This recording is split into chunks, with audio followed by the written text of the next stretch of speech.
السلام عليكم. زي ما انتم شايفين في العنوان، النهارده روتين يوم الجمعة.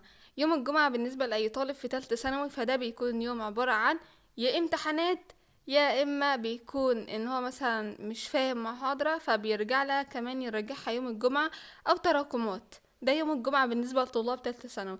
اما في اولى ثانوي وتانية ثانوي وهكذا المراحل دي كلها فبيكون الويك اند تبعهم.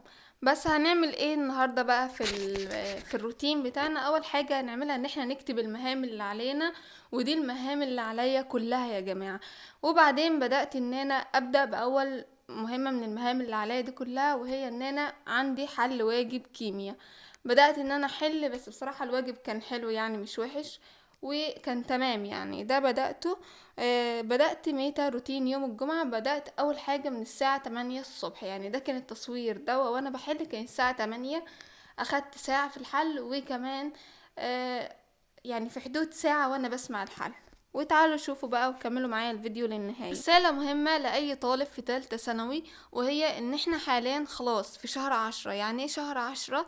يعني اي محاضرات متراكمة علينا من اول ما بدأنا تالتة ثانوي، اخر فرصة لينا ان احنا نقدر نلم المحاضرات دي هي شهر 10. شهر 10 يعني بداية جديدة، عشان خلاص السنة الجديدة اقل من 90 يوم والسنة الجديدة تبدأ. سنة جديدة يعني خلاص عايزين نبدأ بجديد، مفيش تراكمات، مفيش محاضرات علينا.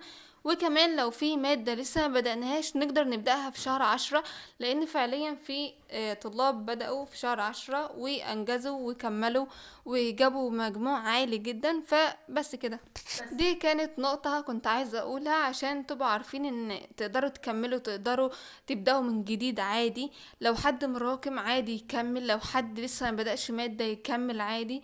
بس كده، ويلا نكمل الفيديو ونشوف باقي اليوم هننجز ايه وهنخلص ايه.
وبكده نقول الحمد لله خلصت الواجب اللي كان عليا، حل الكيمياء.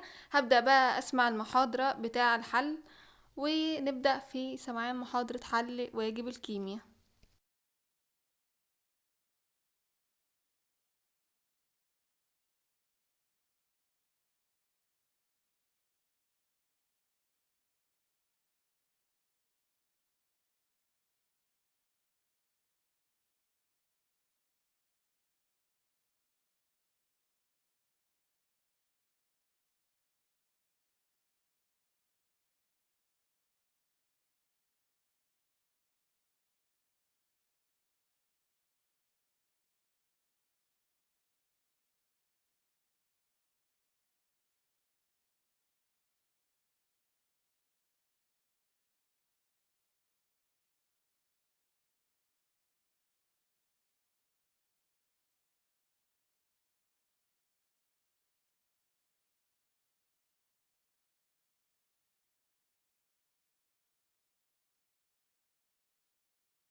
هنا الحمد لله خلاص تمام كده خلصت محاضرة حل واجب الكيمياء، وعلمت كمان على المهام زي ما انتوا شايفين.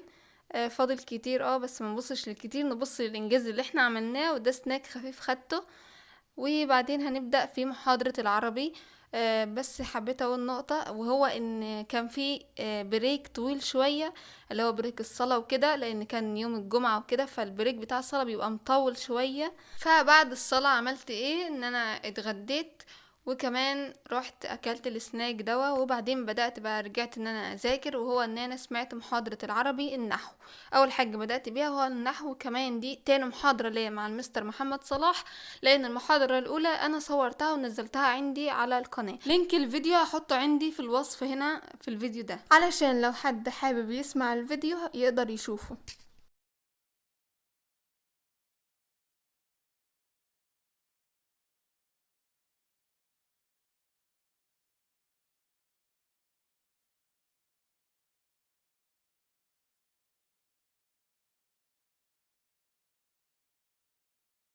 والحمد لله كده نقول فعليا خلصنا محاضرة النحو.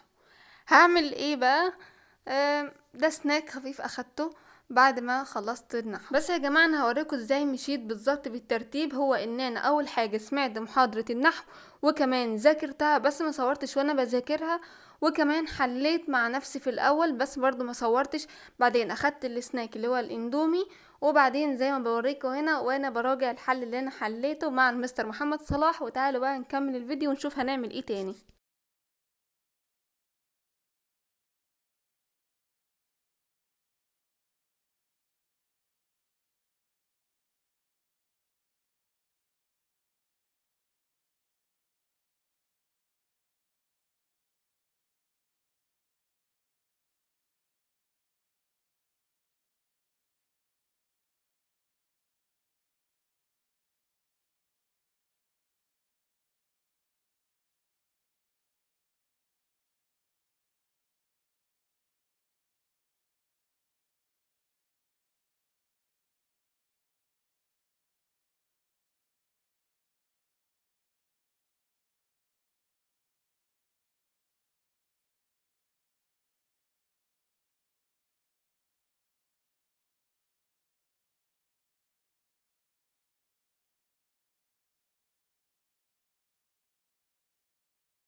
وبكده اقول ان انا خلصت فعليا النحو في المحاضرة التانية من العربي.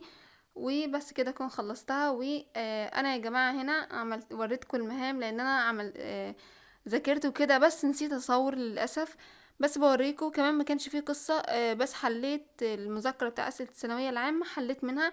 ويوم الجمعة عن سورة الكهف، وكمان كان عند حفظ سورة ياسين وسورة التوبة. وما تنسوش تعملوا اللايك والاشتراك في القناة، وكمان اكتبوا لي في الكومنتات تحبوا نذاكر مادة ايه مع بعض تاني. وسلام.